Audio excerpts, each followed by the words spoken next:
సంతోష సమయాలు మన జీవితంలోకి వచ్చినప్పుడు అప్పుడు మనలో ఒక అహంకారం అనేది వస్తుంది. అప్పుడు సహాయం చేశారనే విషయానికొస్తే, అవును సహాయం చేశారు, అయితే ఏమిటి? వాళ్ళు తమ బాధ్యతను నిర్వహించారు. ఆ వ్యక్తి మనకి డబ్బు అవసరమైనప్పుడు మనకు డబ్బు ఇచ్చాడు, అయితే ఇప్పుడు ఆ డబ్బు ఇచ్చేస్తే సరిపోతుంది, సహాయం అవసరమేంటి? ఈ ఆలోచన సరైంది కాదు.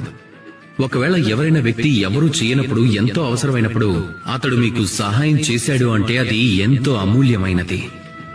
అది ఖచ్చితంగా మీకు ఉపకారమే. ఒకవేళ ఎవరైనా సహాయం చేస్తే వాళ్ళని గొప్ప మనసుతో, ప్రేమతో మీ జీవితాంతం ఆ ఉపకారానికి బదులుగా రుణపడి ఉండాలి.